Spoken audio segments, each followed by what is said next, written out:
when they are consuming your minds and your thoughts and your dreams, from the angels to the demons and to the mysteries unseen, there is no need to worry. There is no need for dread. It's just time to discuss the thing at the foot of the bed.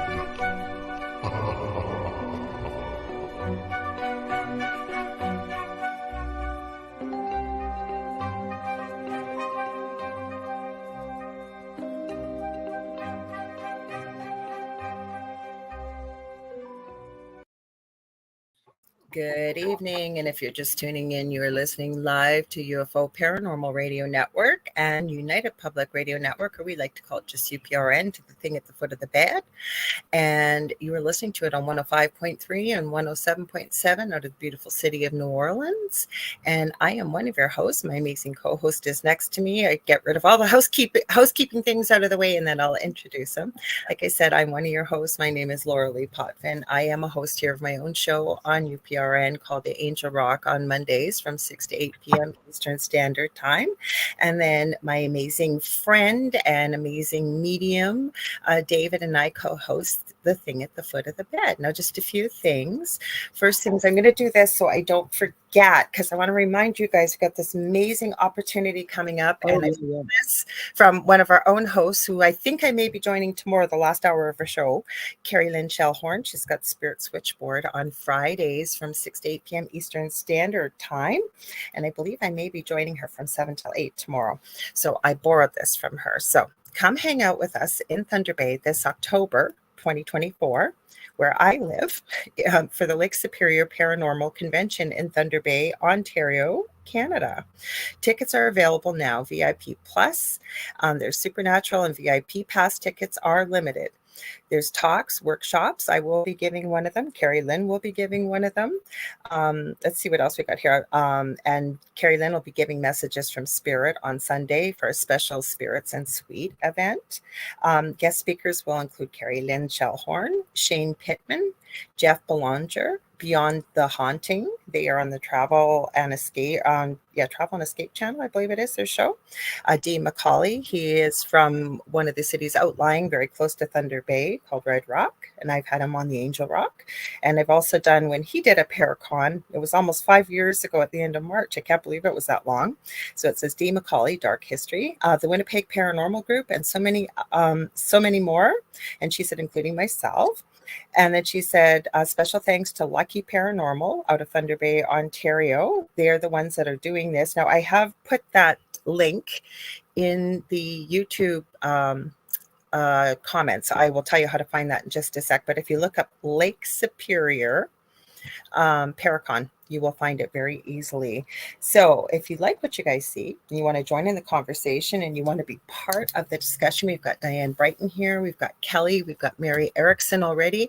How you can do that, you can head over, first of all, to David's The Spirit Experience on YouTube and his group on Facebook. I'm streaming it to my page on Facebook under Lorilei Potvin. I'm also streaming it to Lorilei Potvin, the Angel Rock, on Instagram, and my YouTube channel, which is the Angel Rock with Lorilei Potvin. You can also go to UFO Paranormal and United Public Radio on YouTube and Facebook. We're streaming to Canada's Most Haunted, and I believe that's most of the places. There's something for everybody on this network, though. We've always got new hosts and new shows coming. It's been around for 25 plus years. And we have multiple shows streaming 7 days a week, one after the other. So be sure to stay tuned for the second night of the Outer Realm with the amazing Michelle DeRoche and Amelia Pisano right after this. But when we're not streaming live, the archive server randomly picks shows from over the last 25 years to play. So we are streaming 24 hours a day, 25 hours a day, Dave. No, that was the lead. Yeah, you might as well. Also, we have a TV channel for the network. So if you want to watch us on TV, you're going to see us on Roku. And what you're going to do is go to the channel store. You're going to type in UFO space P as in paranormal. There's a drop-down list. We're about the third or fourth one down. And you're going to be typing on UFO space paranormal in United Public Radio. Many of the shows stream on that channel, so be sure to check it out. Now, I think I've remembered everything, because I'm going to let you tell them about our group and everything else, Dave. So on to Dave, my amazing co-host. Hi, everybody who joined. We'll say hi to you by name in just a minute. My name is David Hanzel. I am a spiritual medium, channel. I forgot to tell them what I am. Yeah, Lorilei will tell you what she is when she's done. We have to define ourselves. Yes. My pronouns are spooky, and more spooky. That's right. Not really. I'm really not that spooky, actually. It's scary. But anyway, that's me. Also, if you are watching from any of our Facebook groups or anything like that, and if you look above us on the post and you're a Facebook user, just click on that highlighted link and give them permission, and we will be able to see your name. But if you'd like to remain anonymous, that is absolutely 100% okay. All right. So, but if you want to, or they can type in their name. Or you can type in your name if you don't want to do things like that. Should I tell them what I am? Should I tell them? I'm gonna quick throw you guys. Hi, everybody. I'm gonna quick throw it back to Lorilei so she can tell you what she is and who she is. Otherwise, you guys will just go, "Who's that woman on your left?" Okay. Well, most of the people we know in the chat. Sorry, guys, I'm getting over a cold. I started last Thursday or so, a little bit before, and I'm just on the tail end of it. So, anyways, I am a Canadian psychic medium. I'm also a crystal Reiki energy healer, Akashic Records practitioner, spiritual teacher and mentor, registered nurse, budding animal communicator. What else? Studied near-death experiences for 40 plus years professionally and personally. Had one as a toddler. David has had one as an adult. And what else do I want to say? I think that's it. We do pretty well the same things. we do the same stuff. We talk to people a lot of people can't see. I have to start out by saying, because I thought this was a really cool thing, and I think I put it in our group as well. Oh, by the way, you guys, we now have a thing at the foot of the bed group on Facebook. If you want to go ahead and join that, we will post. Lorilei is the one who does it. She will most likely post everything that we show you on the show. Also, you can add stuff to a discussion, stuff you want us to talk about, talk to other like-minded people, and just have a good time. Please go ahead and join us on there. When we get about 200 people on there, Lorilei and I will start doing a few live card readings and stuff in the group for free, just for fun and to play around. Post your spooky stuff. Like, you guys got questions, or you got an EVP, you think it might be an EVP or a picture? Yes, if you guys got any spooky stuff you want to post, go ahead and feel free to post it. I was going to say one more thing, and no, that's about it. I will say, I think I put this in our group. There's a woman I was watching, and I, in her and her family, whatever, own an extremely active place, we should say, active haunting place. And a lot of groups go in there and they, investigate it, which is awesome. Great. But she came on and did this thing, and she asked apparently there is a lot of paranormal groups and YouTubers who were going in tours and posting fake stuff, making fake stuff up there and saying that's what was at her place. And she got really angry about that, because I watched some of her videos that people posted to the place, and it looks pretty active. Like, but people were doing some fake stuff and they got caught. Well, so I have some stuff that's not fake tonight, Dave. Some of the stuff I've seen. So we're going to talk about that. Some stuff's fake. I get it. People, fear sells, you guys. Fear totally sells. But I don't know. You wait till you see some of these videos tonight, and I don't think they're fake. I do not believe they are fake. One of them's been around for quite a while. Let's say hi to everybody. So Michelle is over in Australia. I know she took off already. I saw the comment at the bottom, because I know she's probably getting ready for work, or it's Friday over there in the morning. We got Jackie Lane, Kathy Hanley Little. Hi, Kathy. And I want to give you props, because I was always calling Kasun, and you said Kasun, and you were actually right. That's how we say his name. He's over in Sri Lanka. Oh, it's Kasun. Okay. And it's my fault. And then we got Nicole Thomas Ryan, we got Christopher A. James. Diane has said hi. Michelle said, have a good show. I'll watch tonight. So have a good night at work, Michelle. Or good day. It's have a good day at work. That's right. We're getting ready to go to bed. You're getting ready to go to work. excuse me, bad. What are you talking about? It's still early. Yeah, it's still early. It's only 7:30 by us. Yeah, Well, about 7:23. 7:30. Yeah. 7:23. I'm gonna round it up all the time. But Up. anyway, I thought that was interesting just because I watched the real videos of the place and they were really good. I mean, the evidence was, I thought it was really good. I'm like, that's like a professional did that evidence, went and got that evidence, because she explained to people too. And a lot of people don't realize about investigations. When you see some investigations like on YouTube and stuff, a lot of it's cut. I mean, we cut in between, because Lorilei and I have both been on investigations, obviously. And it's very hard work, really, because you have to be very patient and you have to be able to sit still and very quiet for a very, very long time. But I think some people, when they see the videos, they think the stuff happened like boom, boom, boom, boom, boom, boom. What people don't realize, for every camera that a good team puts in, somebody has to sit and review that almost frame by frame. Exactly. Hours. Like, that's why I always have so much respect for, my boys, the Foreman brothers, Paranormal Nightmare, Living Dead Paranormal, they used to be known by. They put out a new video every week. And as far as I know, Josh, the middle brother, who does a lot of the house blessings and cleansings and things like that, he does all the editing still to this day. And then the other one that always floors me is Colin Brown from the Paranormal Files. I watched, they were in Andrea Perron. What is the name of that movie? My brain is not working tonight, guys. Somebody's going to type it it's one of the, Lorraine and Ed Warren went there. A movie was made about it. My brain just went blank. You can probably find it if I look it up. But anyways, he puts out almost a 3-hour documentary every week of their investigations. He does almost an hour of the history and going on in how the house began, what was going on, what the history is behind the whole thing, and then he puts in an investigation. And I don't know how he does that every week, because he got to review that evidence. No, that's I worked with a couple when Brandy Reeder, who's not on here tonight, but she knows them.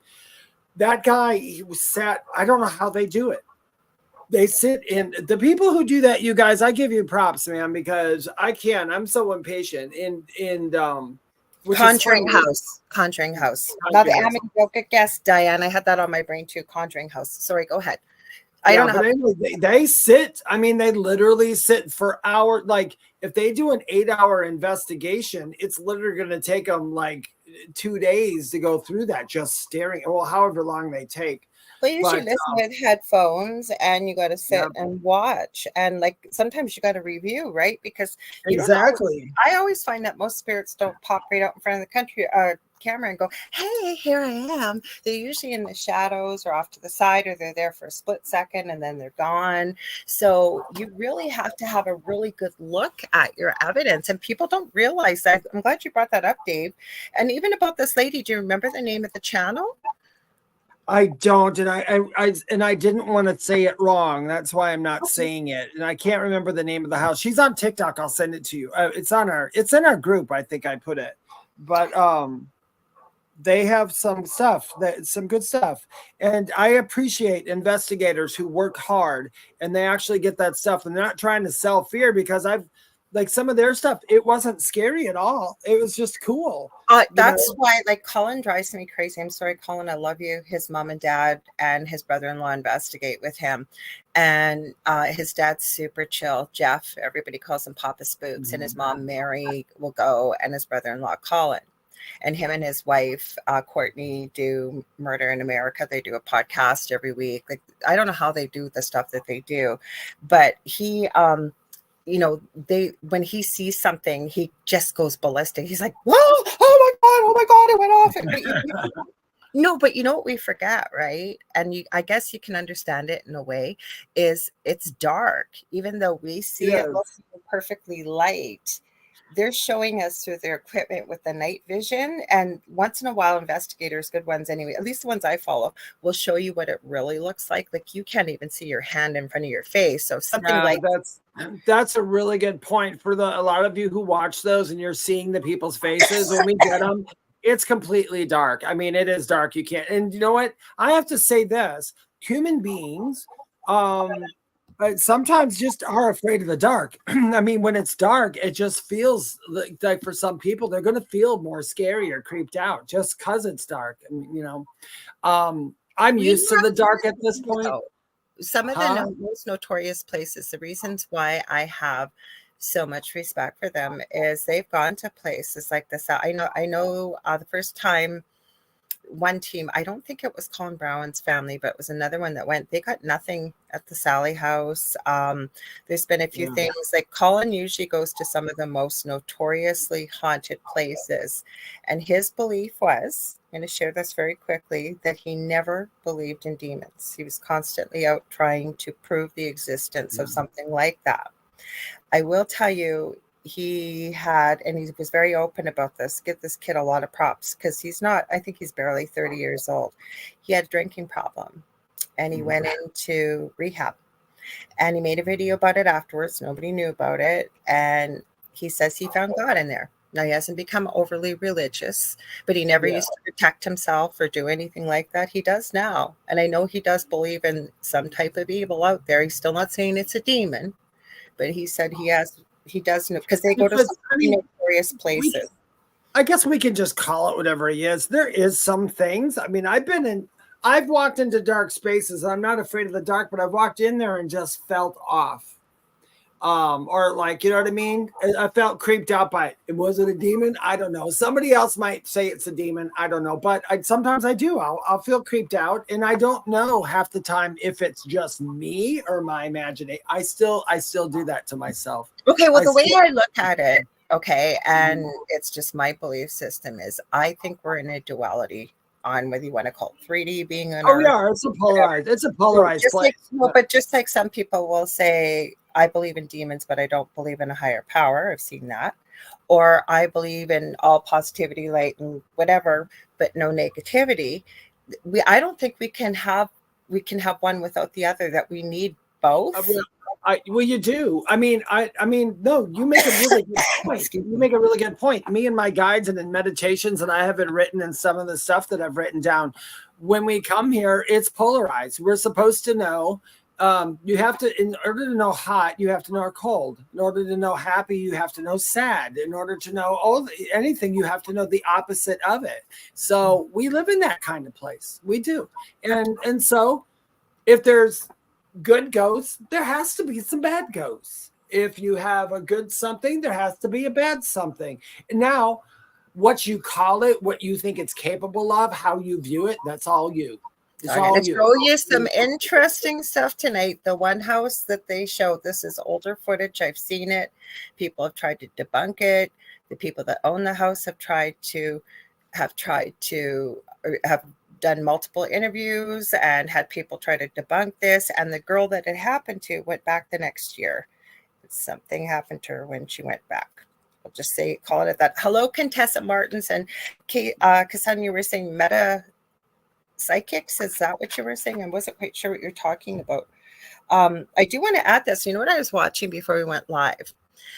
It's called the Imagination Podcast, and it's going to be a little creepy. I may have to spell one of these words just in case. I don't know what YouTube will be like about it, but it says season 4, episode 45.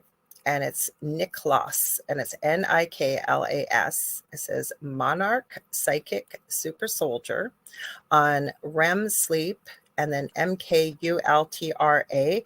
And this word I know I do have to spell TRAFFICKING in the Dulce DUMBS. Now, be prepared. There'll be some information there some people may not know about, but the reason why I found it intriguing, and I've only watched about 15 minutes so far, this kid apparently had a Kundalini psychic awakening at the age of 6, lived in Germany. And you would not believe what this kid is talking about, what happened to him. He didn't even know why it happened. He's talking about how it happened when he went to bed. And he basically would have been deemed a super psychic. I'll let you guys know next week after I watch the rest of this, but this is pretty intriguing already. Like, this guy's already talking about had some poltergeist. This was his words, not mine. Poltergeist activity. His grandfather witnessed it. Sounds like there's. I get that. There's one thing that throws me off. I could be wrong. Just my opinion. This is the channel. Kundalini. If somebody had a Kundalini awakening, it's funny that they would go into a darker space, because He didn't go into a darker space. He was talking about very positive things, that interesting things. Okay. He was 6 years old, and he's okay. I was gonna say, because a Kundalini awakening, if you had a Kundalini awakening at 6 years old, that's got to be wild. Talking about, and I don't want to say too much about it because YouTube gets a bit iffy about it. Yeah, but he is talking about being able to talk to parts of his body at 6 years old, being able to scan his whole body. He basically OBEs at will at 6, being able to visit everybody in the house when he should have been in bed asleep. And that there was I know what triggered the activity, what he's saying did, and you have to kind of watch it. You may watch it with an open mind. You may think this is crazy. You may not think it's crazy, but I'm always intrigued to listen to these type of stories. Oh, I am too. I love those stories. Is he self-proclaimed? I don't know. I've only been in 15 minutes, and that's right. You did say that. I would let me know. What monarch programming and MKULTRA is and all that stuff. When you get into it, he's not involved in that, is he? That's his story that he's getting into because of the awakening and the abilities that he had. That you have to listen to a story. I'd have to listen to it because I don't think he's lying. I don't think he's. Well, no, I'm not saying he's lying. I'm from what I know about each one of those, they just don't go together. That's why I was thinking, but I'd have to see a story, because because I can't. Just because I can't see the connection doesn't mean there isn't one. No, so what I've seen so far is, now this girl talks about this kind of stuff. If I'm not mistaken, I don't even know if I believe her story. She claims to be, I think, the older daughter, if I'm not mistaken, of America's Most Wanted. If I'm not mistaken, I'm positive that this is her channel. Wasn't looking for it. It came up. Anyway, she exposes this kind of stuff and talks about what she discovered late in life. And that's where I'll leave it at that, because we've got to be careful talking about these topics on here. Yeah. This kid was targeted because of his psychic abilities. And that's where the story is going into. He wasn't at 6 years old. Nobody is seeking. The one thing I thought that he did mention that was really positive, Dave, that you'll connect with. He says he had reptilians visit him every night, and sounds like they had a pretty positive experience with the reptilians. They are positive. Yeah, I know. I'm not doubting the guy. I think I should watch it, because the fact that, no matter, the one thing about spirituality is, the thing I love about spirituality and the paranormal and all that is, there really is a lot of different views, because all of it is based on perception. So he's not talking about spirituality. What he's talking about and why he's on here is, let's just say, when you get into what I talked about, the programming that he was gone through, if you look it up, it exists. A lot of it originated in Canada, in the University of McGill University, and in Southern Ontario, way back in the 70s and what have you. And there are documents that have been released, unclassified, that prove that this does exist. Well, no, I know this stuff. Actually, this stuff does exist. I'm pretty sure it does. He was targeted at a very young age, and his abilities utilized. I don't think the way the story was put out there, and why it just showed up, I wasn't looking for it, that his parents didn't even know what was going on. So it's very intriguing. He's just getting into his story about what happened to him. I will, Nicole. I'll make sure. Let me make a note of it. He wasn't looking for this at 6 years of age. This just happened to him, and he. I don't know what his story is going to turn out like. I'm not saying it's true or not. I just thought I'd share it with you guys if that's something that you might find intriguing. Let's see. No, it is interesting. Whether it's true or not, it's interesting. I think there would have to be some truth. I don't even know if I buy this girl's story, because I haven't really researched it a lot, but she's out there and telling her story and sharing the stories of things of people that some of the things they're talking about, I will warn you, on this channel are pretty horrific, and a lot of people may not be aware of it. If you are and you're open to it and open-minded, have a listen to it. Watch. But sorry? Yeah, then watch. I was going to say, yeah. I found it intriguing at 6 years of age. You're not looking for, and again, he might not be using the right words. He's an adult now. He may not be using the right words for what he experienced when he noticed that his abilities kicked in. Remember, English isn't his first language. He was in Germany, it said quickly. So he could speak English very well, but he referred to it as a Kundalini awakening. Now, not have been that at 6 years of age. I can understand why he would go, because I mean, when I was, all the activity in our house started when I was 4 years old. So when I was a young child, and it's confusing. So I get why he was probably like that. He's talking about energy going through his whole body up and down and burst through his chest. He could see it, and he was pretty psychic. The name of the channel, I'll post it in a group for you guys. I made myself a note. It's called the Imagination Podcast. And it was 11 days ago it was posted. No, you guys, I've only watched 15 minutes. This whole episode could suck, but I'll tell you, I was like, holy crap, I'm going to listen to the rest of this because it certainly sounds intriguing. So wait, we got Contessa Martins and then we got Heather. I have a curiosity question. Can people who have passed over still have some form of SEX? Well, that's debatable. That's called, what's it called? Paraphilia. And I've done an episode on this over on my previous network I was on with my previous co-host. What's your thoughts, Dave? I don't think we have a need for that type of thing, but I guess it could be possible. From what I know, I'm convinced of, no from my NDE, no from everything I've ever learned all my life, no from all my experience, and you're going to hate this. No, there's absolutely no sex at all. But hold on a minute. There's no physical sex.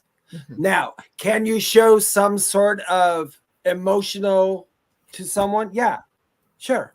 I guess. Why not? That I don't know about. I just know we're not in the physical. I can tell you during my NDE, there is no possible way I could be having any. That's why you'd be surprised at how many people are in a physical life because they want to have that physical sensation again. But that's what I know of.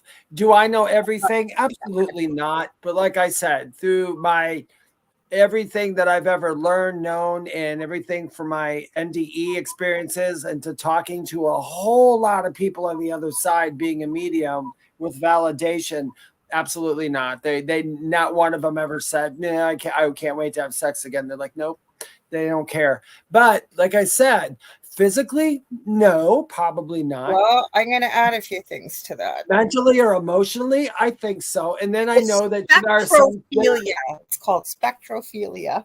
Yeah, there is the spectrophilia thing. I'm not a believer in it, but I'm also not someone who would condemn someone else who did believe it. I can just say it's not in my wheelhouse. Okay, I'm going to tell a different story. Okay, because I did do it. I don't know why I called it paraphilia. It's spectrophilia.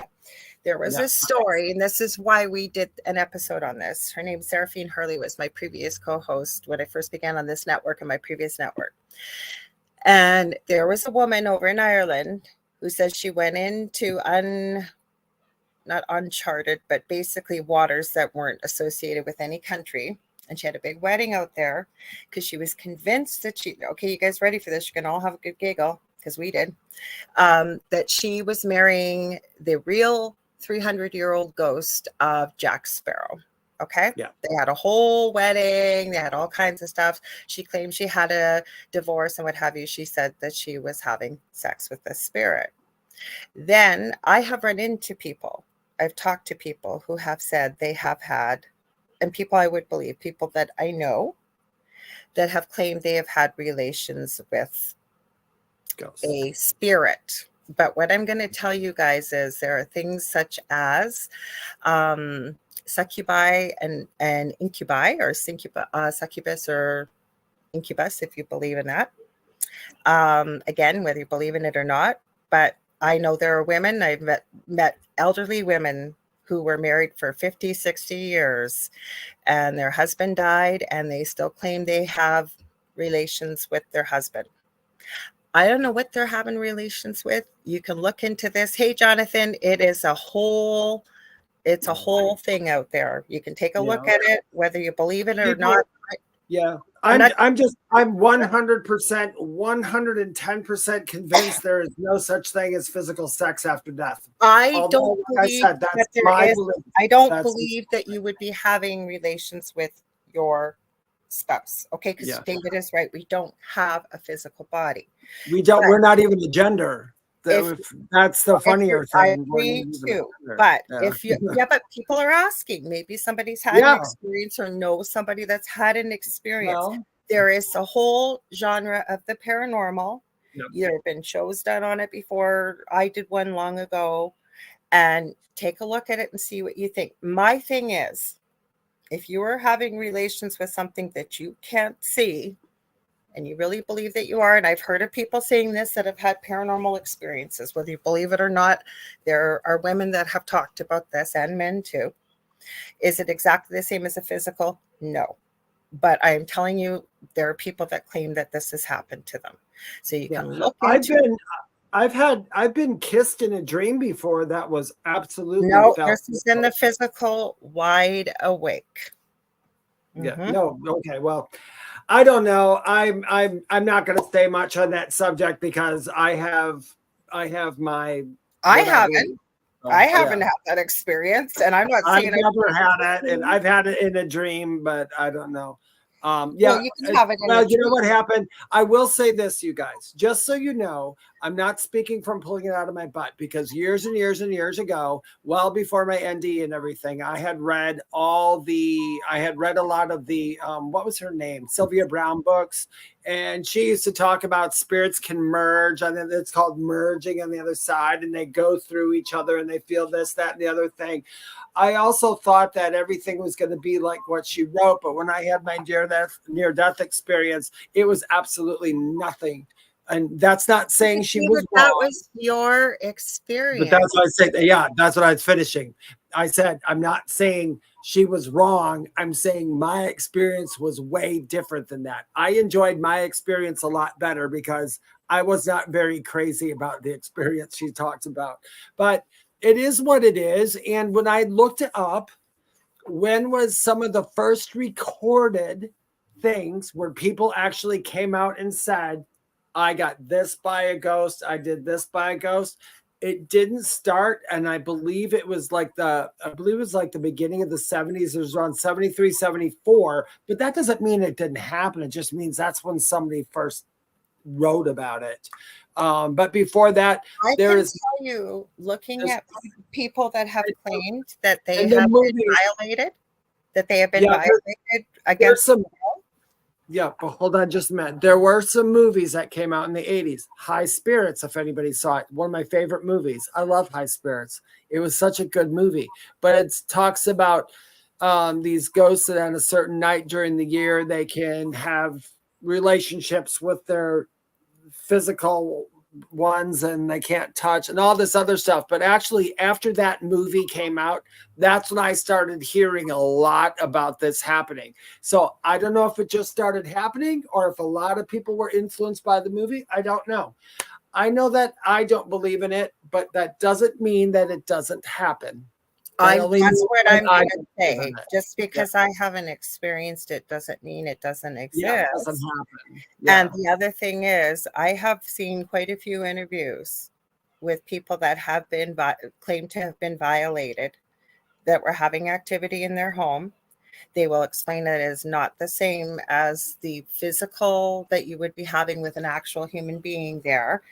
But like Melissa said, I've had it happen in the astral, so I'm assuming the same when you no longer have your body.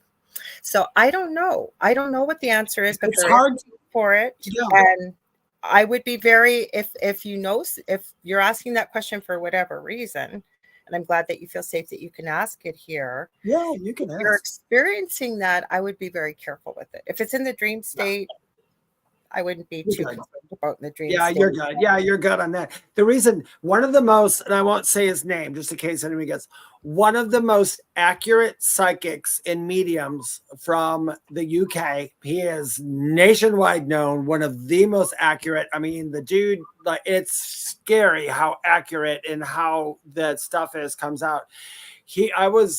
I studied a lot of his stuff because I liked how he did things. And then I heard one of his seminars, and in his seminar, he was teaching mediumship. You would not like what he said. Every paranormal person in the world would hate exactly what he said because he has a big, that doesn't exist. He said, it exists in your head. It doesn't exist. He went on and on. I don't believe that because I have his encounters with ghosts. I've had lots of encounters with ghosts where if somebody were to tell me straight out ghosts don't exist, I would say, oh, shut up, because I know they do. So it all depends on the person. And I know that Lorilei and I both tell you guys, we don't know everything. And we're not the end all be all experts. We only have opinions for now. So, hi, Jonathan. He said hello. Kassan, I saw your question or your comment. I'll get back to that in just a minute. So Diana said, is it earthbound spirit or old hag experience? The main thing I would encourage you, because you've got two thoughts of belief here. Yeah. Okay. I believe that you don't need what we would call sex here in the physical form here when you go back home, because you don't have a body. David is right. You don't have a gender. You are an energy and a soul. Okay. But I know people here on Earth who have talked about it, and there's a whole study of it. So have a look at it and see what you think for yourself, or if you've experienced something yourself. It's a safe space if you feel like Melissa said, exactly. You had it in the astral and then she met the person later in the physical. Tessa's talking something about the entity as well. And then Julie Bassett says, hi, Lorilei and David. And then Shannon said, well, what do you mean you both don't know everything? You know, that just ruined my day. I will say Diana Brighton, which I find very interesting if you want to delve into this, because I've delved into this and I love this aspect. There's not just here and there, okay? There is an in-between. So there very well could be souls who don't go all the way over into that section where we kind of just lose everything and are just pure thought and energy. So there could be, like you said, the astral plane. I know for sure that the astral plane is a very, very, very real place, you know. So I don't know everything that goes on in there. Unfortunately, I don't remember the last 3,000. Good Nuke's top 5 to show y'all tonight. Oh, good. I can't wait to see it now. Okay, let's do that. There's no spectrophilia in there. Okay. There's no but when I gotta give Julie Jean Bassett, I always give her a shout out. I love to give her a shout out. She's an animal communicator, shamanic practitioner. Be sure to check her out at juliejeanbassett.com. So the reason why I'm probably was spirit. I hadn't checked Nuke's top 5 because he has no regular upload schedule anymore. And something told me he's got to have a new video. And I checked. Sure enough, he does. So let's see if we can show this. Hang on. Oh, yeah, this one. Now, you guys, this is going to lead to a lot of conversation, I think, here. And you guys can decide what you think about it. Hi, Leah Passmore. She says, Is the astral plane just another dimension? I believe it is. I guess, yeah. It is. And, you know, that's a whole nother. Lorilei and I could probably do a whole 3 shows on going timelines and dimensions and everything. I think it's interchangeable, Leah. Howie and I talked about all kinds of stuff. He came on my show Monday night, Howie O'Dell, and he was working, so we'd have interruptions in between. And by the time he came back on, because he'd come back from working with a customer, and we'd be on a different topic. We covered a whole vast variety of topics. Excuse me. So I love what David said, that we're just 2 people. And when we started this show, and we don't always remember to say it, but we're not experts. Like, we're giving you what we receive from spirit ourselves, as well as our own personal experiences, or what we've learned over the years that we've been dealing with this since we were little kids. So like I say, you can take it or you can say, hey, I don't believe that. Or, that's what we talk about it. And you guys make up your own minds. Yeah. Because remember, all of the things that scare us, everything aren't just really things at the foot of our bed, so we don't know. Sometimes real people. Hey, you want to hear a spooky story really quickly? Yeah, so I want to hear a spooky story. My partner Dell was out for a smoke the other night. It was probably about 12:30, 1 o'clock in the morning. I wasn't outside. I think I went to bed actually because I was sick, which is early for me, 1 o'clock in the morning. Anyways, he came in and I think I got up to get a drink or something. He goes, "You're not going to believe what I saw." And I go, "What?" He goes, "I'm outside and all the snow's almost gone here. It's been pretty nice, but still, it's not short and t-shirt weather at 1 o'clock in the morning. It's cold. Like it's pretty cold still. This guy's kind of sauntering down the middle of the road, apparently in a pair of shorts and t-shirt. And Dal said you could kind of tell he wasn't completely sober. Okay. So he walks past our place and there's a big school on the left-hand side and Dal sees him go, "Hey, how's it going?" And you can't see who he's waving to. Dal said out of the dark, this guy comes out swinging samurai swords.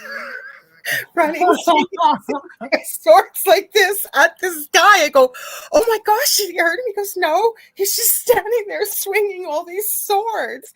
And I go, "Well, don't you think maybe you should have called the authorities?"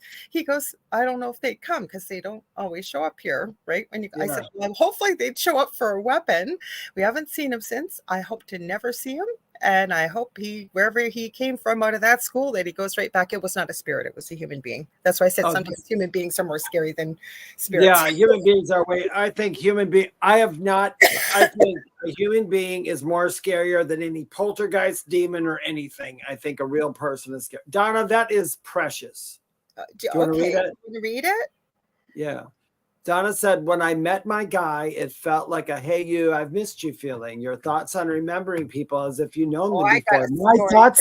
My thoughts are, this is something I know, and I will argue with anybody. I know this.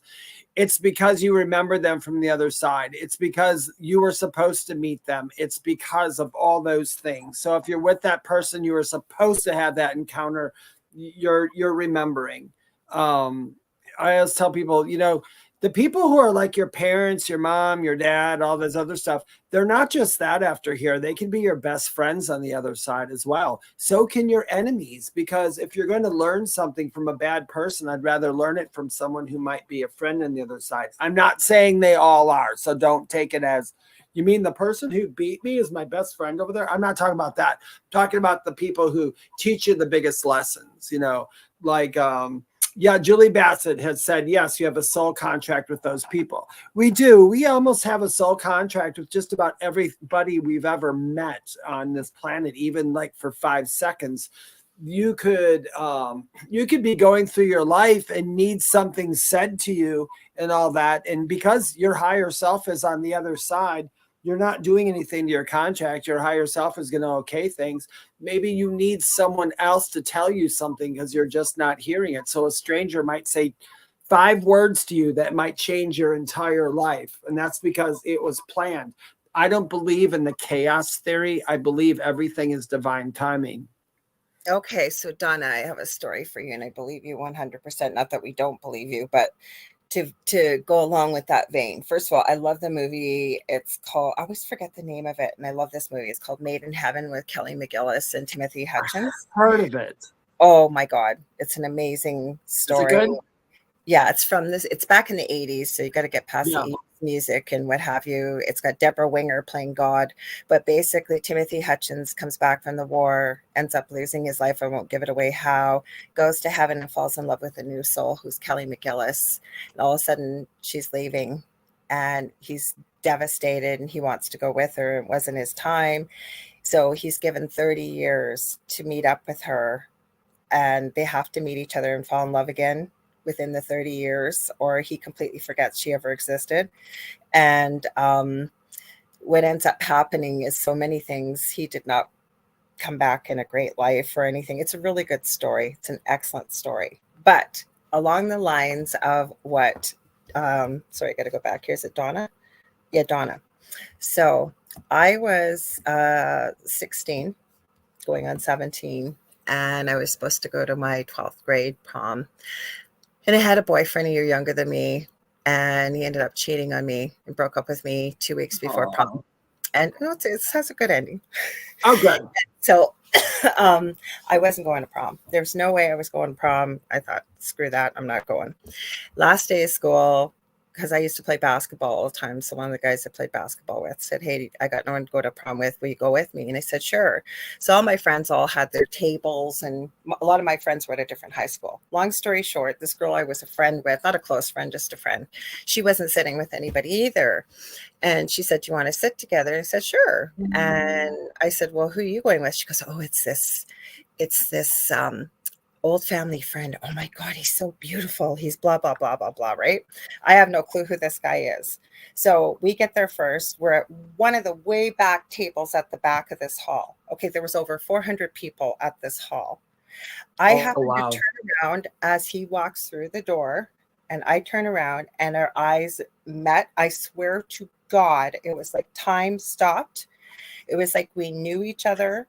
Then she comes around from the side. It's her date. He ends up sitting beside me, and I began the 7-year love affair of my life. We are still good friends. He's married to someone else. We were engaged, and obviously it wasn't meant to be. But if I did not, I've asked many people over the years. Now I know, but years before I realized my own ability. How do I know him? I know him. I knew him. I knew him to the depths of his core, and him with me. And the thing is, how would that happen with a room full of 400 people, my back's to the door, and I happen to turn around and see him as he's coming to the door?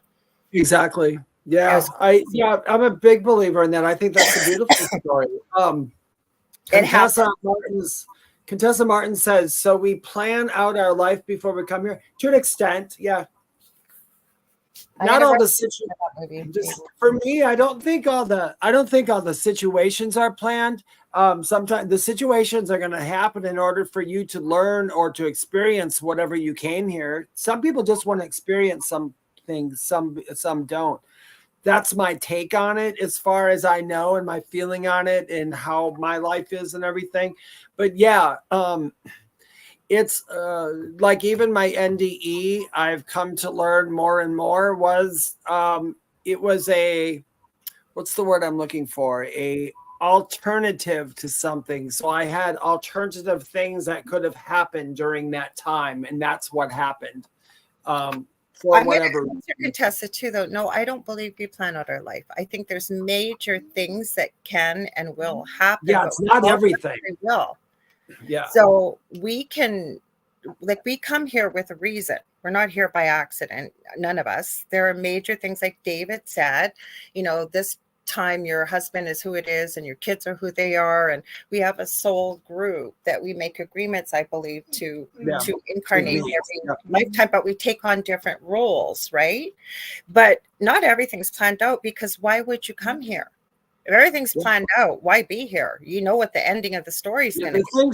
The things are, well, I always tell people, you're going to reach the ending that you needed to reach before you left. But I agree with Lorilei. I mean, not every little detail is planned out, because we open up contracts and karmic contracts between people and things all day long. I mean, we literally rifle through dimensions every second. We rifle through 100 billion of them. So, but I will say, everybody has, what's the word I'm looking, theme.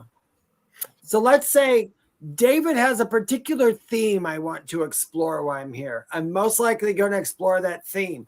How I explore it is going to change because of what Lorilei said, our free will. I'm going to, while I'm exploring something, if while I'm doing that, all of a sudden I see something else that interests me, the other side is not going to say, David, you can't do that. You got to stick to this. They're going to go, no, go for it. Have fun. Hey, go ahead and give it a try. And that's what it is, so that's what I know. I mean, it's all up in the air. You're here to have experiences, but we could do probably a whole month of shows on this. I know that you did plan. You planned where you're growing up. You planned that. You planned your ethnicity, you planned your parents, you planned your brothers, sisters, you planned all that Things stuff. like that you can't change. Yeah. But I think that with free will, you could have had a plan to be a doctor and go and live in a multi-million-dollar mansion. And then, you know what?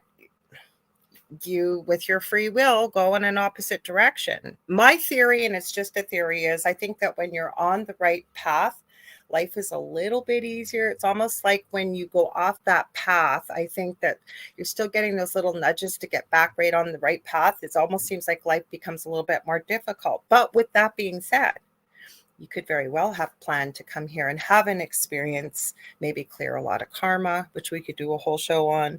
There's a lot of different reasons. You could have a very difficult life here for many reasons. I've also seen one person in particular I know, and I believe it, that their sole purpose was to come here and have an easy life and just experience fun. And they are one of the most responsible people, care less about money, care less about anything. They're just here to have a good time. I think there's an overall theme. I don't believe every single thing is planned, but I will say I definitely, even if I go back through my life and remember stuff, I'm on a definite theme that is undeniable. It's like, oh, I totally get everything that's going to happen. And because I recognize that theme, it actually makes it a lot easier going forward now. Okay, so Julie's thoughts, just Julie's thoughts too. She said, no, we don't. She said, we come here with amnesia, she believes, and we pick out the parents we will be born to, etc. So it's almost like the things that we can't change that are hardwired when we're born. But I think that the world is your playground. Like, because just from looking into this and researching it, and again, I don't have all the answers, but there are people that had a plan to do one thing and they're not even close to what they were supposed to be doing. And, you know, sometimes something happens. You know who I've seen a lot of this with is, and again, you could poo-poo it or not, but channelingerik.com. And again, you could say it's all crap, or you could say this really resonates with me, but it's a mom who was a doctor, Elisa Medhus. She had 5 kids. Her third child, Eric, had severe bipolar that was basically untreatable, and he had Tourette syndrome, and he's 19. He unalived himself. And they were all an atheist family. They were staunchly scientific, didn't believe in anything. All of a sudden, some very strong things were happening to the family that were starting to get Elisa start thinking that maybe there's something more. Maybe there really is an afterlife. Like, apparently Eric had really stinky socks, and like family members would smell him. Or the biggest one for her, her dad, who was a doctor over in Europe, called her about 6 months after Eric died and said, I think I'm losing my mind. And she said, well, what do you mean? And he says, I just had Eric appear to me like he looked as a 4-year-old, and he climbed up on my lap and kissed me on the cheek and said, I love you, Papa. Long story short, she's connected with various mediums, and she connects with Eric and other spirits on the other side, and she does interviews through the mediums with them. And the reason why I think she has a bit more credibility too, she refused to take a penny from anybody. She paid for all of this out of her own pocket. And again, she could be way out, I guess, if it resonates or not. But I've seen her ask through various interviews, was this by contract, or was this just something that happened? Lots of times it's contract. Sometimes it's just something that happened. Now, does it not? Like I said, we don't have all the answers. But to me, and again, I could be wrong, but why come here if it's all planned out and it just happens in divine timing? Because you know the ending of the story then. Mm-hmm. I don't know. What's there to learn from it if you know what's going to happen? Why come here? It almost seems like a jail sentence in a way then, right? Because you come here and you spend your time here.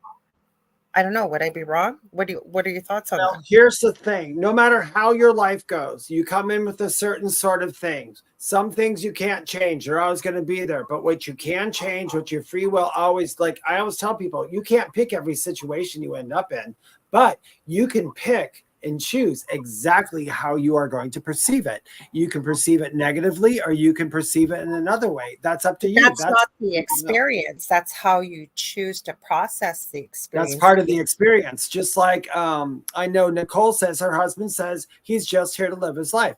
Yeah. Awesome. That's perfect. I think that's perfect. If that's what he feels and that's how he works through this life, that's exactly what he's supposed to do. I always tell people, you're doing exactly what you're supposed to do. I know that Kusan I don't asked think anybody wakes up one day and says they want to be a drug addict or an alcoholic. No. Well, I don't think you wake up on it, but I mean, I was born into a certain type of family that was going to sway me a certain type of way in order to have the experience I had. And although the experience was terrible, guess what? I learned a whole lot of crap from all the crap that happened to me in my lifetime, and I would not change it for the world. I would never say I want to go back and do it. I think your parents are a given, and I think that like your children or your siblings are going to be a given. Okay, like you can't change that. Even if you can, I mean, you can say I want you to be my mom and dad, but once I get there, we're not. You're going to be terrible parents, or I'm going to walk away, or you're going to walk away, or something. But I don't know. It's hard to say. Predetermined how you get here, how you're born. Yeah, like, how you get here. I think. Yeah. Like Julie says, it's all about the journey, not the destination. We make choices that may affect our path. So sometimes we can take a scenic route. I know she's typing something else. Exactly. To me, I think that, okay, and this is going to be really oversimplifying. Maybe I've chosen to come here to learn about boundaries. I know that's one of my lessons right now, about boundaries. Okay. That's not the only reason. There's probably many other reasons. Yeah. Nobody has just one. But I could totally disregard that due to my spiritual amnesia and continue on the path. And the universe, I think, is going to keep presenting those opportunities to learn about boundaries and setting boundaries until I get it. Okay. But I could have the choice through this whole experience here that I'm just going to keep doing the same thing.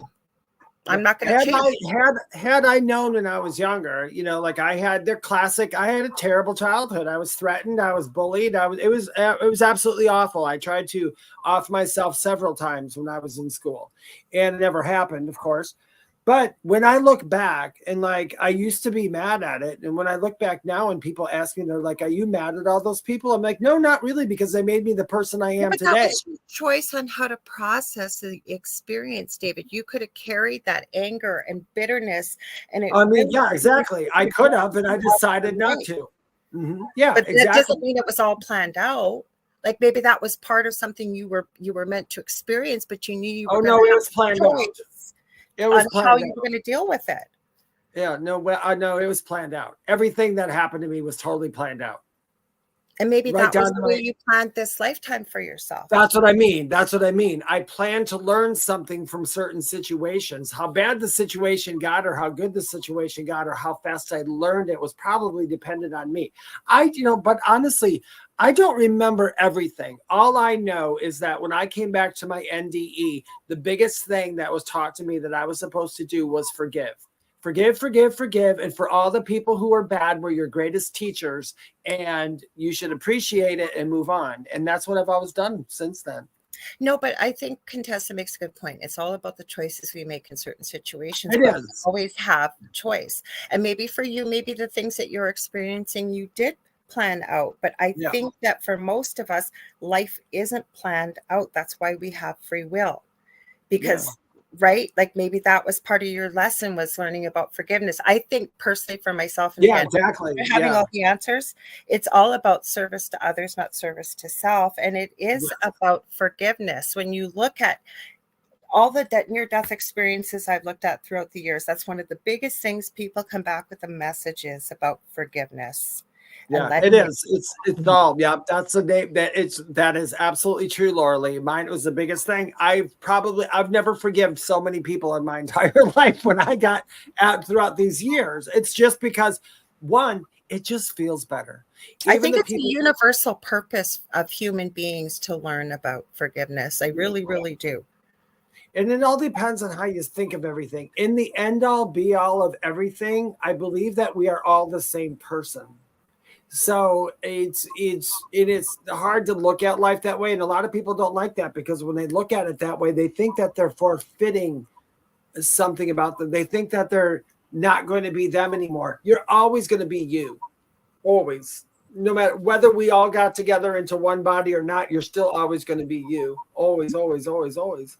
So, but I it's a think that we're more a part of each other, kind of like a soup, if you will, that exactly. you were the broccoli and I was the onion or something, right? And but the time it's all cooked down and melded together, we are one. But there's still unique individual ingredients that all go in to make up that soup. We're still all one, but we're still that unique little piece of ourselves that come into it, if that makes sense. Yeah, it does. Some people will say, I'm a drop of water in the biggest ocean while I'm here. And I'm like, yeah, there are some who are here, but there are some here who say, I'm the drop of water, but I still contain the entire ocean. So, and we do. It depends on our perception of it. It does. Yeah, a separation is an illusion. It very much is an illusion. My thoughts are we have different thoughts on this. I believe that we don't have it all chosen out. I think that we have very big things, big life events that. Oh, I don't think everything is chosen. Oh no, I don't think everything is chosen. No, I not down to the detail.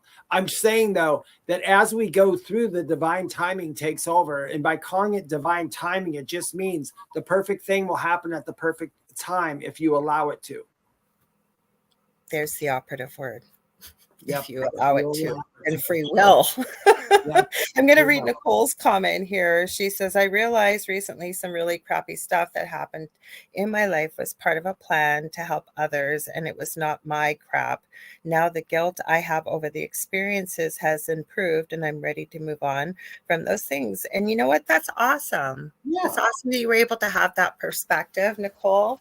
And that's a wonderful. I was bullied by bullies when I was younger, and guess what I do now? I help people who are bullied by bullies, sometimes by bullies, because I'm like, I know exactly what you're going through. I remember it. I had it, you know. In case, sorry, go ahead, Dave.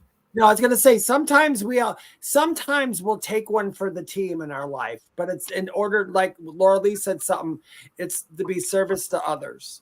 So sometimes we'll take one for the team to, help other people. And that's what we do. That's how I see life. I don't take life as serious anymore as I used to. Okay, so Kasun says, yep, separation is an illusion. I'm going to get to this video. I had it loaded up, you guys. This goes by quick. It's 8:15 already. But before I read Contessa's comment, I'm just going to say, if you're just tuning in, you're listening to the thing bad to 105.3 and 107.7 out of the beautiful city of New Orleans. And I think I said this, sorry, with the cold brain, UFO Paranormal Radio Network. And I'm one of your co-hosts, Lorilei Potvin. My other amazing co-host, David Harton, says, I look back at my life and I know had I made different choices, I wouldn't be where I am today.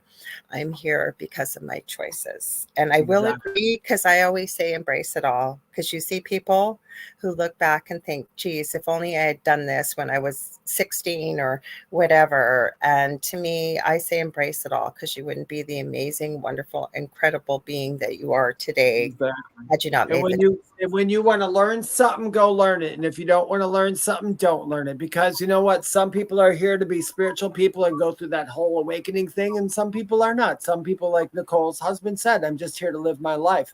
Rumi said, and I agree with this 100%, sometimes you have to let them sleep. That's their journey. It's not mine to change their journey. And then with that being said, I think we all have our own unique reason for why we're here, right? Yep, we all do. That's in a nutshell. That's basically just it, without even all of our going back and forth. Whatever your reason is. And in the end, we always say none of us are going to know all the answers until we go back home ourselves. Yeah, exactly. So Kasun said the drop of water in the ocean have no idea that it is already in the ocean. That's kind of true as well. Yeah, there's a lot of people like that. I think that's why, and I can't use the analogy of the soup. That came from my friend Heidi Hollis. She's the one that talks about Hat Man and the Shadow Man and stuff like that. Yeah. And she had, I guess it would be an OBE. It wasn't really a near-death experience, but it was very much akin to a near-death experience. And she was trying to explain what the love was like on the other side. And I agree with her that there are no words to express. There really aren't any. Right. Yeah. So she was the one that said, I call it a love soup. And when I thought about it, really, when you get a pureed soup, there's each individual ingredient in there that's very unique. on its own and by itself, but once it becomes part of the soup, right, it's all one big conglomeration. Yep. But you can't separate them ever again. You really, truly are part of one, but you all bring your uniqueness into this beautiful symphony or harmony, if you will. So I don't know. I have to give her credit for that. Shall we play this Nuke's Top 5? Now all the love and spiritual stuff we're done. Let's get our spooky on. Let's get our spooky on. We haven't got much time, you guys. Hang on. Okay.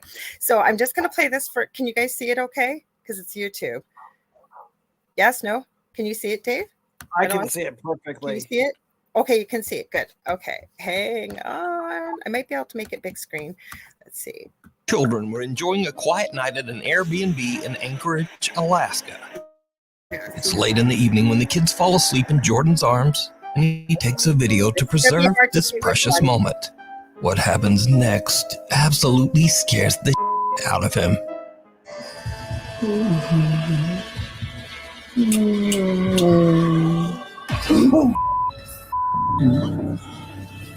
Yeah.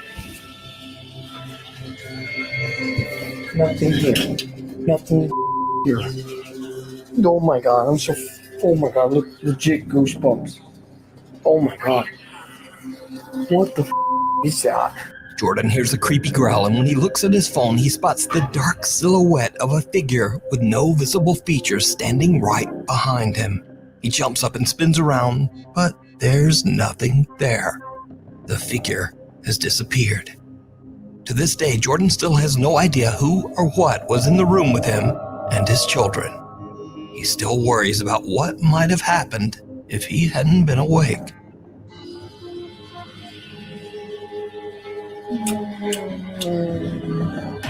Oh, The grip of the... Okay. All right. So what'd you think of that one? Did you guys hear the growl? I believe his reactions are 100% real. I do. Could you? It's hard to see, but if you see it on a big screen, I couldn't see it that good on my phone. And you guys, I will post this in the group too, for sure. Okay. I'm just gonna say, yeah, post in the group. And there was a growl. Like, did you guys hear that growl? Like, there was a growl. I didn't hear the growl. I'm kind of immune to the growly things, but that doesn't mean.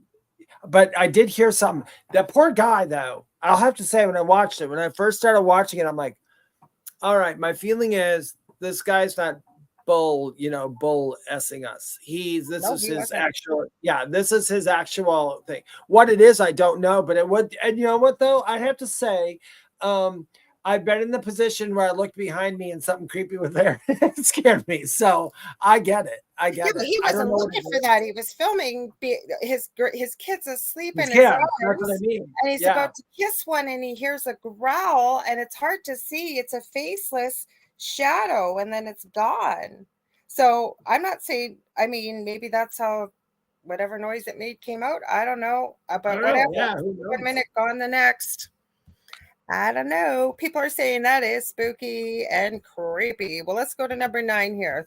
There's one there were some pretty good videos in this one. So this one's called The Grip of the Grave, number 9. The Grave.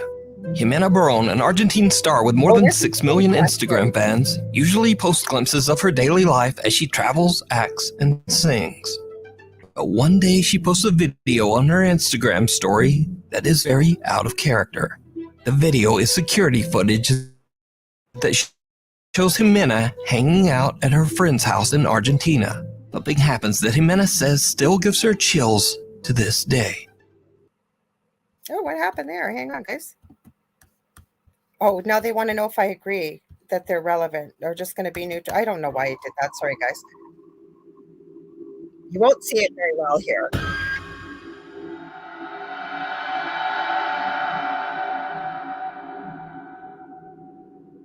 They're going to replay it for you.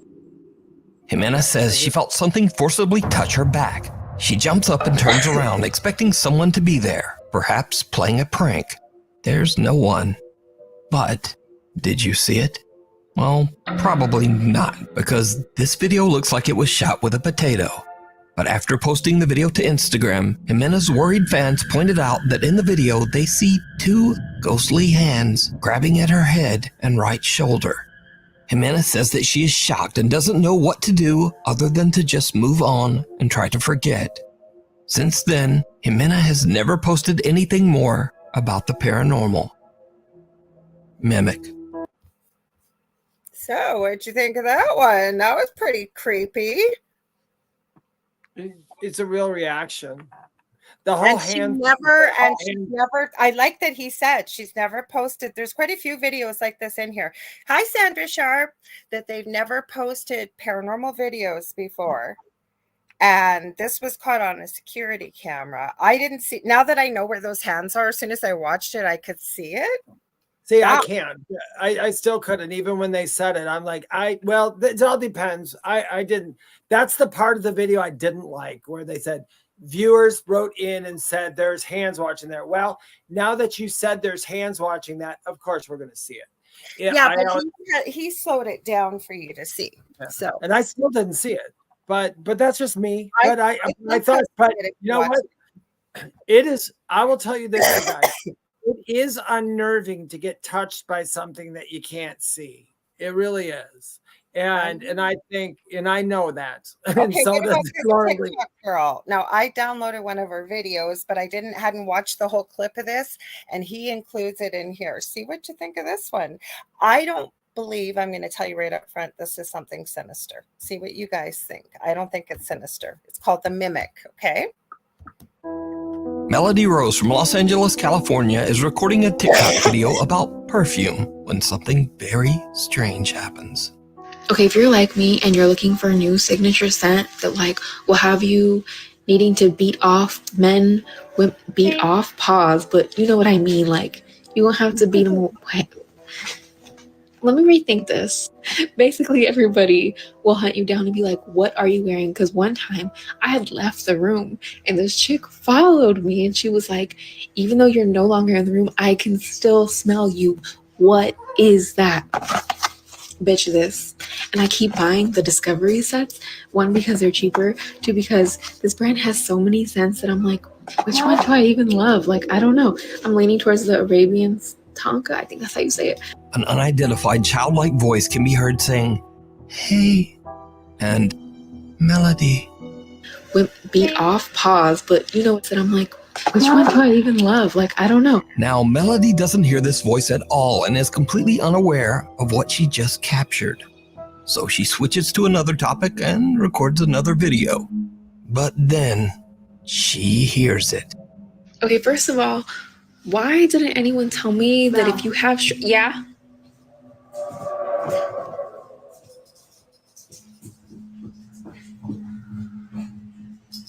She's home alone.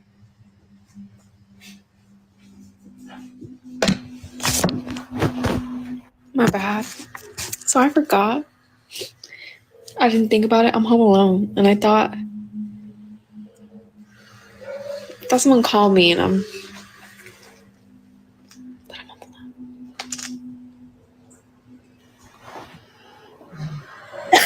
alone.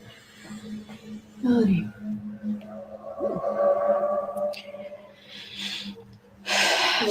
Maybe it was my cat, and she sounds like a human sometimes.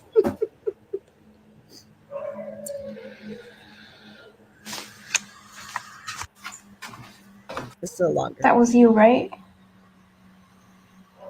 Right? Someone calls out Melody's name loud enough that she actually answers back. Okay, first of all, why didn't anyone tell me that if you have... yeah? But then Melody remembers something creepy. She's home alone. She immediately begins to freak out, and the voice calls her name again. Melody. Now, equally strange, a creepy hissing or breathing sound can be heard in the audio of her entire recording. So, after posting the video to TikTok, many viewers believe that Melody is dealing with a mimic, a type of entity that copies the voice of its target and their family in an attempt to take over their life. But others believe that it might simply just be a malfunctioning Amazon Alexa. But Melody says that she has no Alexa devices in her home. Another thing, Alexa, I don't have an Alexa. So is Melody in danger from a supernatural force? Or is it all just an elaborate hoax? You decide. Okay, that was a longer clip. So Joe Fox says, wow. And Kassan says, that was a clear voice. No, I don't agree what he put in there about mimics. I'm sorry, but I don't. What do you think, Dave? I mean, well, the whole mimicking thing. No, I, you know me, I don't buy that crap at all. Although, I will say when I first was watching it, I heard the little girl's voice before he said anything. I heard it in the background, so I don't know if they wanted somebody to hear it. I don't know if it's real or not, but I did check out her channel. She does not post paranormal videos. And the thing about, like I said, the one thing that, especially being who we are, that I go right towards is it a real reaction or is reaction? And I think that's another real reaction. So I think that there was something. Whether they capitalize on it later, I don't know. But I think it is creepy. And I have to say this too. I know that because I have heard those voices. I hear voices quite a bit, actually, and I just heard them not long ago in my house. So I understand how that would scare me. Nicole Thomas Ryan has picked up an EVP over. Nicole, when did you send that to me? Oh, it was the night that I had all that crazy stuff happening to me with the picture blocking the doorway that fell off the wall. She picked that up during our show before that happened. A couple hours, she clipped it and sent it to me. So, Kassan's got a question for us before we go any further. He says some mediums can see the spirits through videos. Hang on, I gotta go up. Hang on one sec. Some spirits can see some mediums can see the spirits through videos, like in investigation videos, and they claim they can even talk with those spirits. Is this true? I guess anything's true. I'll start first answering. I haven't heard of that myself, but I have heard of people claiming when they watch spooky, scary videos that they get activity at their house. I always say, you know what? Anything could be possible. Just because I haven't experienced it or seen it doesn't mean it doesn't exist. Go ahead, Dave. What Lorilei said. Plus, I do say this, and I hate to play devil's advocate but I'm going to say once again, like when I asked before, is it self-proclaimed? So if a medium says, I see spirits through the videos, cool. What was it wearing? How do you validate it? How do you tell somebody? If you can't do any of that, then we're basically just taking your word for it. That's how I put it. Because I can tell people that I've seen lots of things, and I'm just going to have to expect you to take my word for it because I can't prove it to you because it just happened to me. It was a personal experience. Mm-hmm. So whether they can or not, I guess, I mean, like Lorilei said, sure, why not? I guess some could. I've seen things show up in a video after the video has been reviewed. Yeah, me too. So. What about the one? What was the clip I showed? Remember from my security cameras? And when I showed it on the show, the half part of it where the video split, that was gone. I didn't get it out of there, so anything could happen. I guess. Yeah, anything can happen. So I guess it all depends whether you believe the medium or not. Mm-hmm. So Kelly said, I heard someone coughing in my apartment. That freaked me out. LOL. One of my friends today, it was from yesterday, they were leaving me a voice message and they are not into really spooky paranormal stuff. And I heard the noise and they went, they were leaving me a voice message to go, I got to go find out what that is. And they came back, never found out what it was. It was pretty loud and they got dogs. They debunked the dogs and everything. So I don't know. Anything could happen. And then Diane says, when I hear spirits dead or living, it's telepathy. Well, yes, and I believe that human beings are quite capable of telepathy. Personally, I think that once upon a time our spirit is telepathic. No, but I was going to say, I think over thousands of years ago, I would not be surprised if we as human beings actually communicated that way regularly. Yeah, they do another planet. We're behind. They do on other planets, and they do with people here. I mean, so yeah. I wish we were better at it. You know what? We do some of our telepathy stuff now because I mean, like you have people that that they'll start talking to you, and they can just tell you start a story from the middle of it, and you understand it. I think when some people hear the word telepathy, they think that telepathy is hearing words and sentences, and it's not always words and sentences. In fact, it was explained to me, like, even if you were to say the word Easter, when I say just that word Easter, how many images pop up in your mind having to do with Easter? So you don't just see, like, if I were to just say Easter to somebody who didn't know what Easter was, they'd be like, I don't know what that is. But if I shot them all these pictures of eggs and Jesus on a cross and church and, you know, all this other stuff, then they would understand what the word meant. So I think telepathy is also feelings. So Nicole says, I think people here are evolving to telepathy. There's a friend of mine, Augie Nost. I'm supposedly doing, I'm gonna double check the date with him. It's one of the last Tuesdays of the month in March. We're going to be having a paranormal panel, but he's been on the Angel Rock a lot, and he has something called the Mastermind, and they meet on Sundays and Mondays and Wednesdays, and they work on power of the mind, power of positivity, focusing energy, all kinds of things. Okay.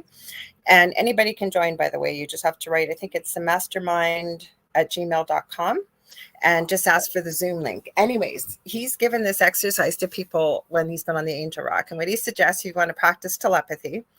He said, next time you're standing in line or on queue, depending on where you are, and you've got somebody in front of you, right at the base of their neck, right here, you're going to be standing behind them. You're going to stare at it and focus on the back of their neck and keep thinking, turn around, turn around, turn around. Now, I didn't get it to work right away at first, but it's worked more. I don't believe there's anything such as coincidence anyways, maybe some serendipity, but I don't believe in coincidence. But it didn't work right away. I had to really learn to kind of focus, and then people start to look around like, who's telling me to turn around? It does work. Try it. Okay. And if it can work. Wait. One sec. If you guys do try it and it works for you, I'd love to hear in our chat on the next couple shows. Let us know how it works. Go ahead, Dave. Sorry. Yeah, I think that's. I heard that experiment we said. I think that's a great experience. With my cats, and I can tell you that telepathy does work even when you're not staring at it, because my angel is looking the other way right now. And my cat, I've had times where he's looking the other way, and I'll just look at him from behind, and I'll start imagining. Instead of just saying angel. Yeah, but you communicate with animals. You are psychic. These are people that believe they don't have a psychic. Yeah.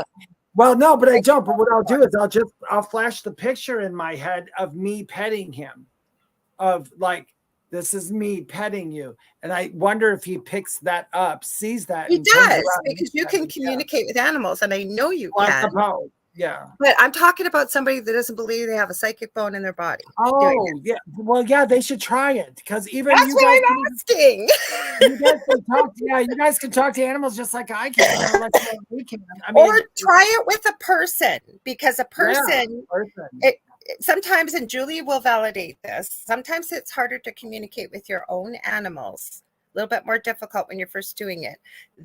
And we already do communicate telepathically with our animals. Like Julie said, everyone is telepathic when we were young, then we shut it off. Exactly. But what do you do? Like, when your dog or your cat wants a drink of water or a treat, or they want to go outside, or they want to go for WALK, in case anybody's listening and has decided that's where they didn't say that out loud. Yes. So you already know that. But if you practice it on somebody that's a stranger, we all have intuitive abilities, but just give it a try and then let us know, see what happens. Practice at it. If you're standing in line, just see what happens. And if they don't turn around, just grab their butt and see if they turn around. Yeah, right. And then say, it was the spirit beside you. And I was watching the thing at the foot of the bed. Lorilei said I should grab your butt to get your attention. Yeah, right. I'm going to add this.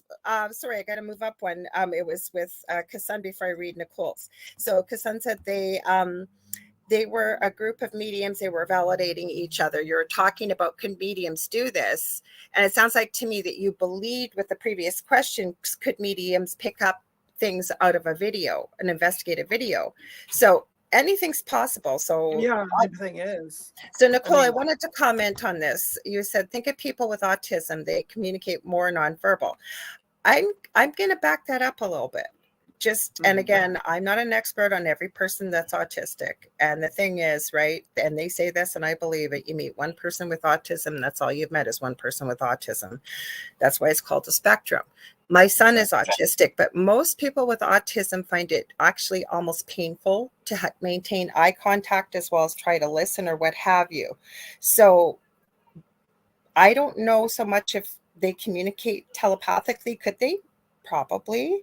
Maybe it's us not being open to the same frequency and channel with how they're communicating, because in a way they're not looking at you, right? And not every single person under the spectrum doesn't look at you, but a good portion of people under the spectrum, they actually find it painful almost to maintain eye contact. Okay. That's what I hear, yeah. But what I will tell you, the girl that I had that came and cleared my home, the first person locally here, I watched her have a communication with my son, who wasn't very verbal at that time, for about 20 minutes, laughing, giggling. There was no eye contact, and they completely communicated telepathically. So I think you have to be tuned into the right frequency, possibly, because most human beings usually look at one another when they communicate. I do believe that. So I think it's almost like that part is cut off, if you will. So I don't know if we're maybe not tuned into the radio frequency that somebody with autism might be. I still remember that one day, and I don't remember what it was, but there was a little girl who had extreme autism, and they discovered remember, I think I told you about it, when they discovered when she went to amusement parks and rode roller coasters, she was so happy. She had focus when she got on the roller coaster for some reason. They were trying to explain it, but even, nothing against scientists, but I think no one can really explain it, because I think autism is special to the person that has it. I think as I said, when you meet one person with autism, that's all you've met is one person with autism. Exactly. I've been made aware of that throughout the years, and I found all the people I know with autism, it's like, just because I have autism, everybody's different. Everybody's indifferent. So, and it does a disservice. Like, say you're talking about somebody with Down syndrome. And it's not that any individual is identical to another, but they're usually hallmark classic signs to a certain, like say with Down syndrome or cerebral palsy or what have you. With autism, nope. Nothing. All over the map. Yeah. Exactly. All over the map. Mm-hmm. So Shannon says, I do that to my husband all the time. Is Sean listening right now, Shannon? She says, I think, get up. And then when he stands up, I will ask him to bring me something. And Sandra says, hang on, I'm trying to highlight your comment, Sandra. She said, I would mentally offer bundles of flowers or potted plants to angry people heading up to the desk and watch their demeanor change as they approach. I love that. That's pretty. And you know what? Maybe I'm doing it wrong, because usually when people are walking up to me, I've got like this really terrible image of like, oh God, I hope you get hit by a car. Just talk to me. But I'm going to start sending. I think, Sandra, if more people were to do that, I think it'd be a happier world. Yeah. So Nicole says my youngest is on the spectrum, and you're right. Yeah. Well, you know what I always say, and it used to be a pediatrician I used to work with when I was in the NICU, and he used to say that the only person that's the expert in this room is the parent. They know their child the best. Yeah, they know their child. Yeah, that's true. They know their child better than anybody. Well, same as our pets or whatever type of being that we have in our care and we spend the bulk of our time with, we know them the best, right? So Kassan says, when I'm in the state of sleep and awakeness, I hear unintelligible voices. It's like listening to a spirit box. Interesting. That's fun. I think that might be your guy. Jump down that rabbit hole and play with it. I was just gonna say that. Yeah, I would too. Because that's the sweet spot. That's the sweet spot for anybody. Yeah, that's the hypnagogic state is like perfect. Right between sleep and awakeness. If you can remember that part right there and get into it, it's amazing. It's absolutely amazing. Yep, that is the sweet spot. And David is absolutely right. It is called the hypnagogic spot. My brain's not working tonight with cold brain. Yeah. But if you can't remember, it's just the sweet spot. Oh, Contessa's in love with Carmel. And Cassandra, Dave, your cat is adorable. He doesn't, well, of course, animals don't care about time, but he knows when we're towards the end of the show. Yeah, he always knows. And he's like, I think you're just wanting to be on TV, don't you?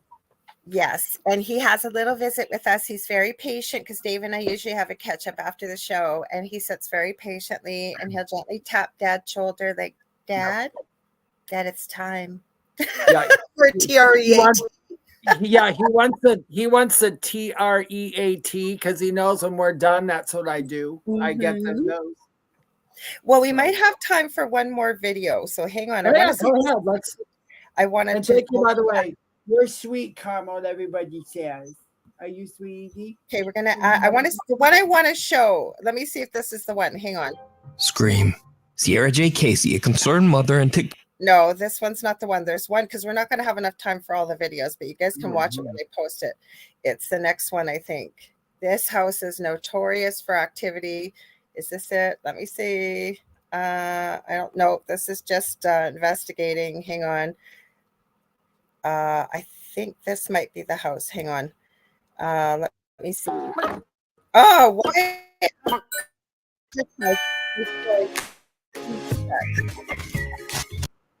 House in Mineral Wells, Texas is said to be one of the most. Yes. Okay, this is the one I want to show. Now, this one's been around for a little while. I'm going to go back just a wee bit. Okay, let me see. Animal, why would it come closer to the sound of people instead of just running off? Well, whatever it is, Kenneth and Justin are freaked out, and they decide to just get out of there. Go to the next one. So consider. Go to the next one, dude. Of one of the 78 people No, who we're passed. still not at it. Hang on, guys. Collapsed. You decide.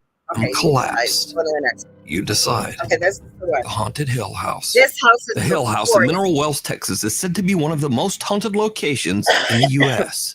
The home is owned by Catherine and Edward Estes, who allow guests to rent out the Hill House overnight so that they can have their own supernatural experience in the home. Visitors have reported hearing voices, being scratched and bitten, and some have even had things thrown at them.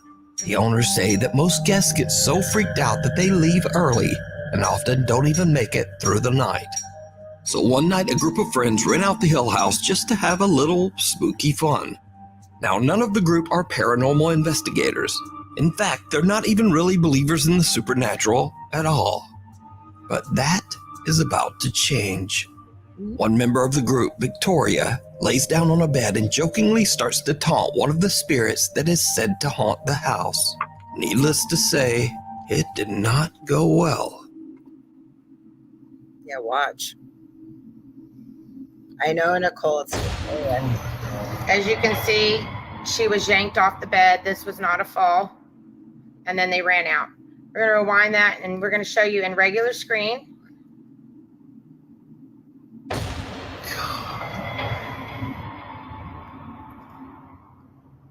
Something seems to violently yank Victoria right off the bed as her friends watch in horror. The security camera in the room catches the action as Victoria quickly gets to her feet and the group just makes a run for it. One of the guys is so panicked that he drops his phone and doesn't even stop to pick it up. Now, cut to almost 1 hour later. It's around 3 in the morning and a guy named Drew wants to test out the supposedly paranormal activity for himself. He enters the same room and immediately begins to aggressively taunt the ghost. He says that the spirit is a coward and that if it really wants to attack someone, why doesn't it attack a man? Same room. Look at the guy in the white hat right here, guys. Follow him. Before I can even finish my sentence, I'm in the air. All right, we're going to pull it back. I ran right through both of them. Did you see he got pushed? It's hard. So, Drew gets his wish. He is violently shoved by something, and then he almost knocks down his 2 friends as he runs from the room. But it gets even weirder, because as Drew and his friends run out, something seems to yank the door closed behind them. And if you watch closely, you can actually see the doorknob move as if it's being pulled. Now, since these creepy incidents, the Haunted Hill House has gotten national recognition online and through various news outlets. Sean Gigi, a news reporter for local TV station WFAA, goes to the Hill House to interview the owners, Catherine and Edward. But what he doesn't know is that he too is about to have a paranormal experience, all caught by his own news camera. What was that? Did you hear that? In the middle of the interview, we heard something scratching. My microphone didn't pick it up very well, but I'm being completely honest when I tell you I heard it clearly.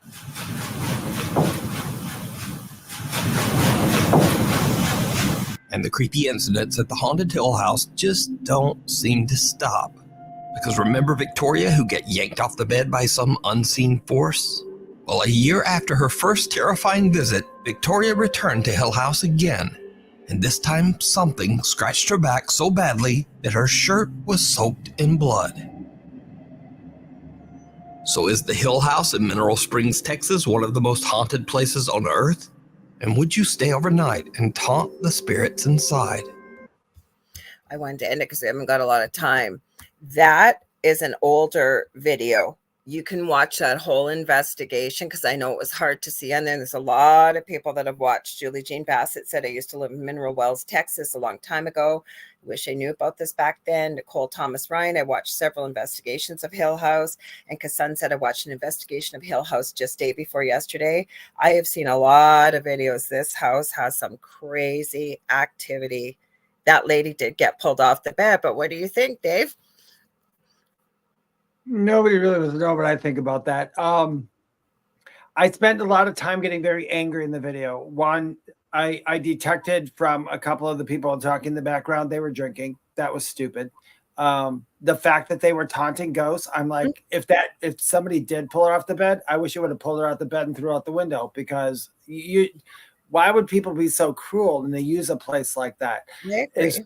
But I do believe that, yeah, I know some stuff in Hill House, and I'm sure that house has a lot of activity. I really do. And I don't know what the activity is. I don't know. I haven't saw it enough or had my own personal experience. But the fact that I think it's a very spooky video. I think I would tell people, listen, if you are going to go explore a house, one, don't do drugs or drink. That's just silly. That's a really good way to, if there is such a thing is emotionally possessed or influenced, that's a really good way to get influenced.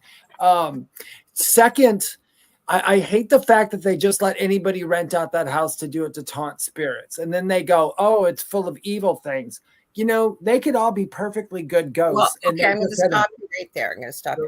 Not everybody that rents the house out that has experiences, because I've seen some and been very respectful in there and have had some pretty bad experiences. How about this? We'll get Nicole, we'll get Kassan, and anybody else that's watched a video. If you want, share it in the group.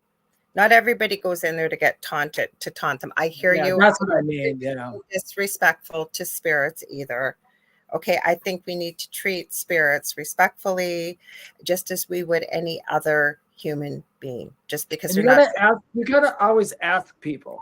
If I were to go invest, this is me personally. If I were to go investigate something, like somebody said, David, do you want to come investigate someplace tomorrow? My intention would be there to go to get proof, not for myself, because I already know ghosts and all that exists. But I would like to get proof or capture, so the people who go, I'll believe it when I see it. Okay, let me see if I can get you something or show you something or come with me so you can have that personal experience. 99.9% of the best things out there about spirits are from personal experience, I think, because you can't doubt personal experience. You really can't. I mean, the only reason I showed it, that's been around for a long time. We're that's a good time. We're gonna have to continue this discussion. I'm gonna go back and I'm gonna watch some more in Hill House. But no, for as far as the spooky video goes and everything, I think it's pretty cool. Okay. I enjoy watching. Where to get a hold of you, because we got to get off of here. If you want to get a hold of me, you'll have to go to Hill House. And you can summon me with the Ouija board. You can go to my website, theywhispertome.com. If you want to know more about me, you can follow me on TikTok, and that's called @Medium David Hanzel. The same for Instagram. On Facebook and YouTube, it is called The Spirit Experience to find me. And of course, please remember to join our group, The Thing at the Foot of the Bed, and post anything you got about. And trust me, we're not going to look at it and go, that's fake. I mean, we're open to it. We want to see what everybody else is catching because we haven't seen everything. So please join the group. Yes, please join the group. And when we get 200 people, like Dave said, we're going to go live and start doing a few one question free readings, but we want to see. So share your videos of the Hill House or any other notorious spaces, things you want to talk about, anything like that. If you ever want to get a hold of me, you can get a hold of me on facebook.com/The Angel Rock. Otherwise, just reach out to me. I'm on every single social media platform under The Angel Rock or Lorilei Potvin. So you can get a hold of me that way. I have 2 groups on Facebook, Paranormal University for all things paranormal and the Angel Rocker Tribe for all things spiritual. Also, please don't forget to buy your tickets for the Lake Superior Paracon in October. It's October 4th, October 6th, 2024. I've posted at the top of my YouTube channel how to get a hold of tickets, but you look up Lake Superior Paracon, Thunder Bay, Ontario, and there's some pretty big names, including our own Carrie Lynn Shellhorn. I'm going to be speaking at it as well. So it's going to be a lot of fun. So check it out. There was something else I was going to say very quickly. Oh, please stay tuned if you guys are enjoying what you're seeing. Second night of the Outer Realm with the amazing Michelle DeRoche and Amelia Bazzano is coming up right next. Want to thank you all. Oh, Kelly goes, it was just getting so good. I know. It always is. You just got to join us every week, you guys. That's all. Because this is the fastest 2 hours of my week. Oh, also, don't forget. I forgot, Dave, but I got to throw this in quick. The Angel Rock, that's what I forgot. Monday night, 6 to 8 p.m. Eastern Standard Time. I think I'm having Mike Fiorito back. He's got a new UFO alien type book we're going to be talking about. So please join me then. Go ahead, Dave. What were you going to say? Sorry. Nope, that was it. I was just going to remind you to say the Angel Rock. Okay. Okay. Stay spooky. Yeah, stay spooky, you guys. And what's at the foot of your bed? We'll do it next week. Yes. Okay. Are we ready? We're going to try it? Yeah, let's try it. 1, 2, 3. What's at the foot of your bed? I couldn't even say it today. We're off. We're off, guys. We'll see you. Same time, same space. And otherwise, also, that's what I wanted to say. David and I will never, ever personally message you for a reading or say your energy feels amazing and we have a message from Spirit. Okay, we don't do that. Neither one of us. Otherwise, same time, same space next week, and I'll see you in the Angel Rock.